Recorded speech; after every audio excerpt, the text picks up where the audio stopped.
Anderson Cooper was on Howard Stern's show, and he spoke about his philosophy on voting. Now let's listen to it, and then when we come back, I'll explain why I think he couldn't be more wrong. And will you reveal who you're voting for in the next election? Who are you hoping for? You know, I don't think I'm going to vote. I don't think reporters should vote. That is insane. You don't vote? That's like you're not a citizen. A lot of reporters don't vote. Who does it? What reporter do you know that doesn't vote? It's a thing. It's a debate. I've had the debate. There have been years where I have voted because sometimes I thought maybe I should, and then I've gone back and forth on it. But you're an American, and we should care. Yeah, but I don't want to be influenced one way or the other. But people in other countries don't have this right. Look, I believe people should vote, but it's not my role is to ask questions and not like. This might be the most shocking thing I've heard you say. Really? Yeah, seriously. Look, I've gone back and forth on it over my life, so there have been some years where I voted. When's the last time you voted? I honestly can't remember, but isn't the truth that you're just too famous to vote and you don't like going and voting, and people mob you? I actually enjoyed it. He gets mobbed at the voting booth. Right? Is that the problem? No, I really. It's not cool. It's not like Coachella. I don't like feeling like I have that I've taken a stand on. Wow. But you must have a stand in your mind. But I think it's something you actively need to fight against and push against. Wow. That's embarrassing. He is honestly a caricature and a parody of one of the biases that we talk about all the time on our show. What do we say about CNN? What do we say about the nightly news, ABC, CBS, NBC? What do we say about all those shows, and what do we say about the entire network of CNN? What's their bias? We call it the neutrality bias. So neutrality means no matter what, you have to call it 50-50, no matter what. So even if the facts are overwhelmingly on one side of an argument, and the answer indeed is a black and white thing, nope, you have to try to make it 50-50 at all costs, which is why, for example, they've had on CNN debates about climate change between Bill Nye the Science Guy, who says, hey, this is real, we might want to pay attention to it, versus Marsha Blackburn, who's a Republican congresswoman who knows Dickie McGeezax about climate science. She says, no, it's not real. But they set it up like it's a 50-50 thing. I mean, back in the day, I don't know if they still do this, but they probably do. They used to have debates where it's like, okay, this person says evolution is real. This person says creationism is real. Go ahead and debate. That's not a debate. That's not a debate. There's nowhere near a debate. You're basically having a debate between somebody who says, hey, the world is 4.54 billion years old. We have various scientific dating methods that prove this, and we can show you how it works. Versus somebody who says, I think it's 6,000 years old, because if you add up the stories in the Bible, that's what it comes to. If you, as a journalist, as a reporter, can't bring yourself to say, that guy's right, that guy's wrong, you should be fired, because you're not doing your fucking job. You think you're doing your job, but you're not doing your job.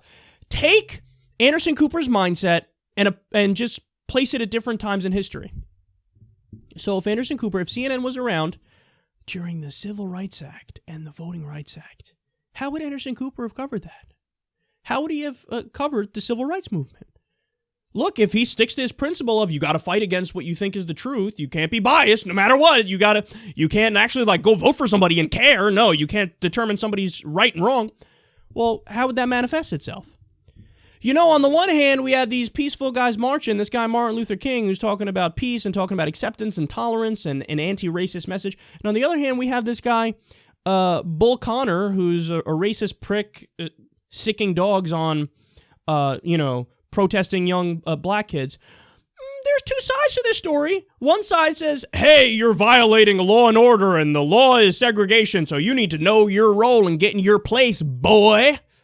And the other ones are saying, nah, I think these laws are unjust. It's up to you. You make your mind up. Law and order versus new rules. Hey, Bull Connor, MLK, it's up in the air. Who knows what's right? I have an opinion, but I need to suppress it. You have to fight against it because God forbid you come to a fucking conclusion and you say, based on the facts and based on normal human decency, that person is right, that person is wrong. No, he fights against that.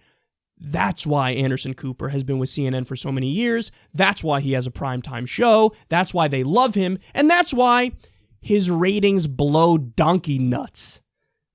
Just Terrible. Terrible. You know, he's slightly more famous than Wolf Blitzer. Wow! Wolf Blitzer, the human robot who's never had an opinion in his entire fucking life. There's a reason why he gets most time on CNN, because he's a robot. They don't want to rock the boat. They don't want, actual answers. They don't want real news. They don't want data, because guess what? When you actually care about the facts, sometimes you got to go out there and say, hey, the war in Iraq, it was an illegal war. Hey, you killed minimum 200,000 civilians. Hey, it cost trillions of dollars. Hey, not only was that a horrific idea, but perhaps some of the people who made the decisions should be in front of an international tribunal and perhaps spending life in prison. If you say that, oh my God, liberal bias. And the last thing these guys ever want is to be accused of a liberal bias. So what do? I'll be neutral at all costs. And then that appeases the Republicans, but how does that manifest in reality? It's actually a conservative bias. A neutrality bias is a conservative bias because the facts overwhelmingly are more liberal. So when you call it 50-50, you're biasing it in favor of the conservatives. He makes the number one mistake in journalism today. He confuses neutrality with objectivity. Objectivity is what a journalist should be. Always calling it like it is. Always stating the facts. No matter where the conclusions lead, that's what you talk about. That's what you talk about. But no, he says 50-50 no matter what. So when Donald Trump comes along and says, we're going to ban all Muslims from entering the U.S. All Muslims. Sufi Muslims, Ahmadi Muslims, moderate Shias, Sunnis, all Muslims. Over 1 billion people. In Anderson Cooper's world, some believe you should do that, some believe you shouldn't do that. Not, hey, by the way, that's massively unconstitutional, that's incredibly discriminatory, and you are generalizing and saying all Muslims are guilty for the terrorism of few Muslims. Can't say that. God forbid you have a liberal bias. God forbid you say something that, upsets people and rocks the boat. Under no circumstance. You just committed the most egregious sin in the eyes of the mainstream media. Actually telling it like it is. Donald Trump said in this election cycle, hey, we need to kill civilians in the Middle East. Target them. Okay, that means a presidential candidate just advocated murder, just advocated terrorism. Said, let's not just go after ISIS. We need to go after the families of ISIS. Grandmas, toddlers, whatever, children, I don't care. Target them on purpose. So you have somebody literally advocating war crimes. And Anderson Cooper, according to his philosophy, debatable. It's a debatable thing, 50-50. I can't actually come out and say that's wrong, because if I do, well, then I'm taking a position. And that's the last thing a journalist should do. The one thing you can never do is say, wrong, and that's right. So, hey, he's letting you know, man, you can take him out of, put him in any context throughout history, and he'll call it 50-50. So, you tell me how that would have worked out and how that journalism would have looked in some of the most disastrous dictatorial regimes in human history. I'll let you fill in the blanks in your mind as to which ones I'm thinking of.